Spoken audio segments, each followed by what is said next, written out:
This is the Rays POSTCAST, your instant game reaction for the Tampa Bay Rays, part of the Locked On Podcast Network. Your team every day. Hello and welcome to the Tampa Bay Rays POSTCAST, your spot for instant Rays reaction after every single game. My name is Jonathan Shields. Make sure you guys go follow me on Twitter at Johnny10Shields. Rough one for the Rays, man. Just chalk it up in ones where I feel like the Rays outplayed the Cubs. I feel like they outplayed the Cubs for a majority of the series, but just couldn't get it done. But again, a lot like yesterday, a lot of stuff that the Rays did in this game well is going to translate to next year. Or should I say the people that did the stuff well are the same people that are going to be focal points in this lineup next year. We're going to get into that weird runner's interference call. You don't see that too often, especially when it costs the Rays a run. How I really like Adrian Houser, and I would not mind if he was back next year. How Uceta has been shaky now for his last few outings. We're going to look ahead to the Blue Jays series. But first, Junior Caminero homers once again.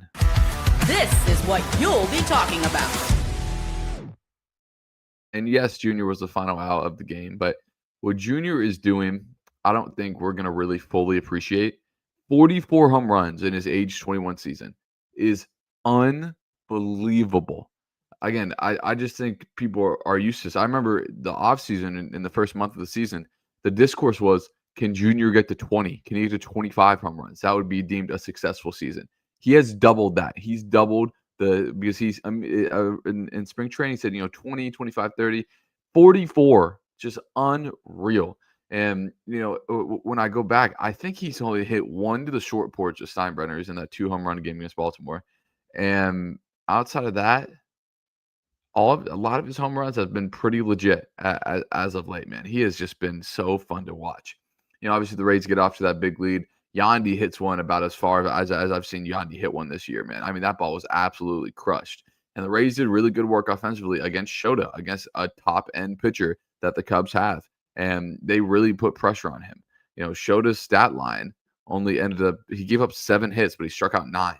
And the big difference between Houser and Shota had 19 swing and misses in 5 innings. Houser had 3 in 6 innings. We'll talk about Adrian Houser a little bit later, and I really like Adrian Houser. But yeah, it's that was a problem. The Rays swing and miss, especially in some big spots. But in that first inning, we saw Christopher Morel get a single as he extends his on-base streak. I think he's now hit in 7 of his last 8. Another guy I would love to see get normal at bats. The Rays now, we talked about this the other day. The Rays do not face another lefty until they face Garrett Crochet next Saturday. That is too much time in between when the Rays will potentially play Christopher Morel. It's not good enough. The Rays need to play him sooner than that, and it's all righties coming up before that. He needs to play. Christopher Morel needs to play more. Again, unless you've already decided, you have kind of already moved on from him. But that first inning kind of moved into nothing. The Cubs get one back, and then the third inning just continued the pressure. I mean, like I said, the Rays ended up with 7 hits on Shota. That is quite the accomplishment. And then we get in the 5th inning or in the 6th inning, Ian Happ, another home run that's kind of that short left field in Wrigley, only a home run in 4 places. That's a tough one. That almost bit the Rays yesterday. Comes back to bite them today. That kind of short porch. It's not a short porch. It's like 350 some feet, but he hits one out there and a little fluky home run. And Edwin Uceta has been a little bit shaky as of late. He gave up another 2 runs today. Obviously, Houser is the one that gave up the one to Happ. But before we talk about we'll get to our turning point. Edwin Uceta, who has been dominant as of late, gave up runs in his last 2 outings. He's given up 3 earned runs over his last 2 innings. Not great from Uceta, who's been fantastic since the All-Star break. He had a .64 ERA in August. Just filth from him. But we say all that to eventually get to our turning point in the 7th inning. Time to reveal where the game was won or lost. It's the turning point. So we're actually going to do co-turning points because they're both in the 7th inning. But in the top of the 7th inning, when it looks like the Rays extended their lead when Jake Mangum came up, we get a runner's interference. And This is a rule I never really understood. Maybe someone in the comments can let me know about it a little bit more.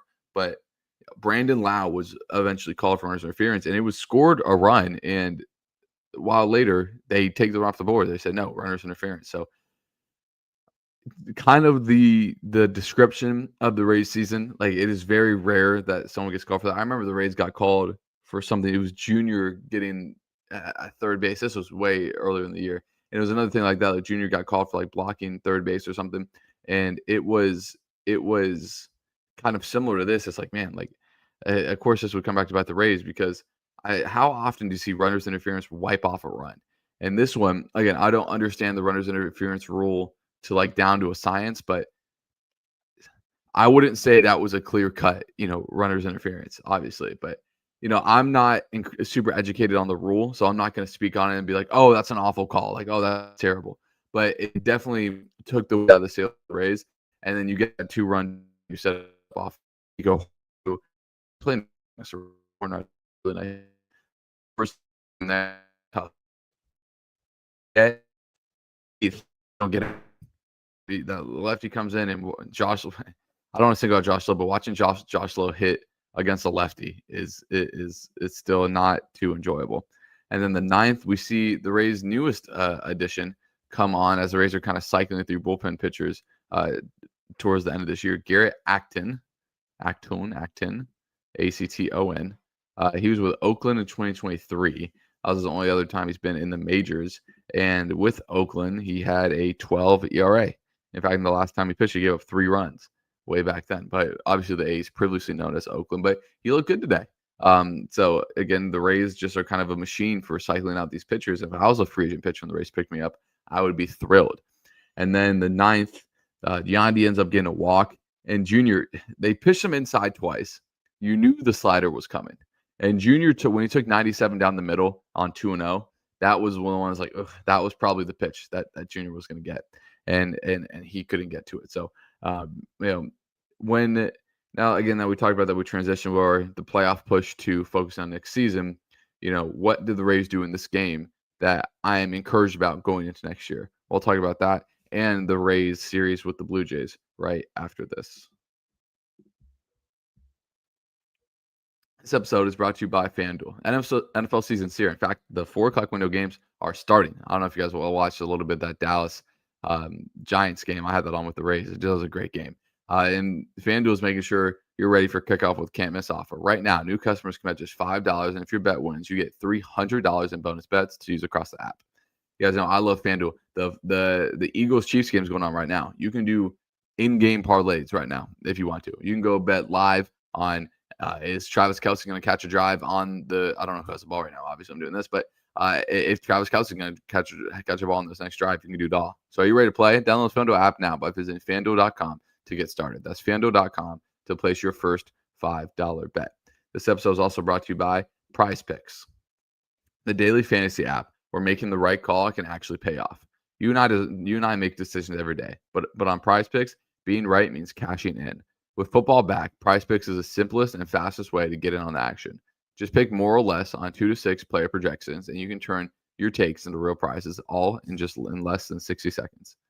I've been playing Prize Picks lately, and it's a fun way to stay locked in for the season. You can pick Dak Prescott going over 1.5 touchdown passes, Patrick Mahomes going over that. Just a lot of ways to get that money. Download the Prize Picks app today and use code LOCKEDONMLB to get $50 in lineups after you play your first $5 lineup.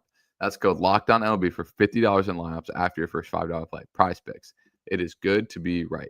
And finally, this episode is brought to you by Nutrafol. You've probably seen a million ads for hair growth products, and it's not sure like that actually works. There's so many products out there, and it's hard knowing which ones are actually going to do anything. That's why you should give Nutrafol a closer look. Nutrafol is the #1 dermatologist recommended hair growth supplement brand, trusted by over 1.5 million people. It's not just hype. This is supplement clinically tested that targets the root cause of thinning and shedding with a proactive approach. And it's easy. It's just 4 pills with a meal. No prescription needed. See thicker and stronger hair with less shedding in 3 to 6 months with Nutrafol. For a limited time, Nutrafol is offering Locked On MLB listeners $10 off your first month subscription and free shipping. We go to Nutrafol.com and enter promo code Locked On MLB. That's Nutrafol.com, promo code Locked On MLB. And if you guys are on the live, make sure you guys leave a like and comment. I'm honestly, all in all, I am pretty encouraged with how the Rays played against the Cubs. They were in every single game. You could argue they should have won every single game. Should have, could have, would have, obviously. But the Rays did a lot of really good things, and they were pretty depleted in injury wise. Like when you look at this lineup, Yandy was supposed to be here earlier this season. Junior, Brandon Lau, Chris Monroe. They were all in Josh Lowe were all, penciled in opening day. Jake Mangum was not. Nick Fortes was not. Everson Pereira was not. Carson Williams was not. Chandler Simpson was not. Bob Seymour was not. Tristan Gray was not. You just go down this list of the Rays, the people that are giving the Rays real at bats. And let's go look at their stats. Out of the Rays that have the most at bats for the Rays this season, Junior, Yandy, and Brandon Lau have the three most. Chandler Simpson, who's fourth, was not on the opening roster. Did not expect a ton from him. Jake Mangum, who again was called up very early after the opening day, but again was not on the opening day roster, has the fifth most. Obviously, Josh Lowe, Jonathan Arano, Taylor Wallace, Chris Morel. But you go further. Cam Meisner, guys, obviously he's been gone for a while in the minors. Yeah, he was pretty prominent. He was on the opening day roster, but didn't want him to make too big of an impact. Ha-Seong Kim, who was supposed to have a huge impact, only ended up having 84 at-bats in a Tampa Bay Rays uniform. You had Matt Thaiss, who you picked up midway through the year, 71 at-bats. Danny Jansen was your free agency signing, only played 73 games. And then you go down this list since then. Hunter Fiducia, Ben Rortvedt, Carson Williams, Nick Fortes, John DeLuca, who's supposed to be your everyday center fielder, 57 at-bats this year. That's basically as many as Everson Pereira has this year, by the way. Everson Pereira and John DeLuca have the same amount of at-bats in the 2025 season. Imagine someone telling you that on opening day. Bob Seymour, Tristan Gray. You guys remember the Travis Janikowski era? He's actually really good for the Rays. Reggie Palacios, only 25 at-bats this year. Tristan Peters, way back when he was awful for the Rays. Obviously, Coco Montez. I know injuries are a part of the game, but outside of the top 3 or 4 guys, thankfully, who have stayed healthy, the last 4 or 5 spots in the lineup, and even until Josh Lowe came back in June, have just been a revolving door for the Rays. And the fact that the Rays have been this competitive with all that just speaks to Eric Nylander in that front office for identifying talent and getting them in the building, and Kevin Cash for managing. Now, Kevin Cash has had his downs just as much as ups this season, but man, we just went through that laundry list of players. If we look at guys like Dan Jansen, Ha-Seong Kim, who we expected more out of, and you can even throw Chris Morel into that, out of guys that we expected more out of. And Chris Morel is only one of those that are still here. And then you have 1, 2, 3, 4, 5, 6, 7, 8, like 9 guys, 10 guys who you did not really expect to get big time playing time this season, who you're relying on. So it's just a credit to the Rays, and that's why I think the Rays are in a good spot for next season. But we're still focused on this one, and let's look ahead to the game tomorrow. The Rays have not announced a starter, which is interesting. So they announced Ryan Pepio is going to start Tuesday, I believe is what was reported. And rumor is Joe Boyle did not make his start today in Durham, so maybe we see Joe Boyle get brought up. That's obviously been an experience in itself. But the Blue Jays are starting their number one prospect, Trey Yesevich. Probably butchering that last name. Yesevich, though, their number one prospect. They're bringing him up. He's starting tomorrow. So he's going to go 7 shutout innings, is basically what I'm saying. But so I don't know who the Rays are going to pitch tomorrow. Maybe Joe Boyle. Pepio, so everyone's just getting bumped down today. So Pepio will pitch Tuesday after taking his last start off due to arm fatigue. And so, the Rays will go from there. As we go to the comments, we'll go to Teal first. As Carlos Pena hit 7 home runs in his final 13 games during the 07 season. Caminero has 44 with 13 games to go. Incredible. So 46 is the record. Junior needs 2 more to tie, 3 more to get it.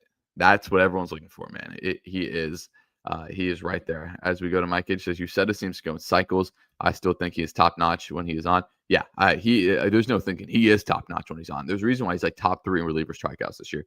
He has been fantastic. Fantastic for the Rays. So we go to Douglas. He says the Cubs are a very good team. The hits were there for the Rays, but the runs weren't. It's a great point. A lot of hits, even with that 15 hits yesterday, still the runs didn't match up to that. Again, let's enjoy Junior over the next couple of weeks and see if we can get that franchise record. Yeah, there's still a lot to watch for the Rays.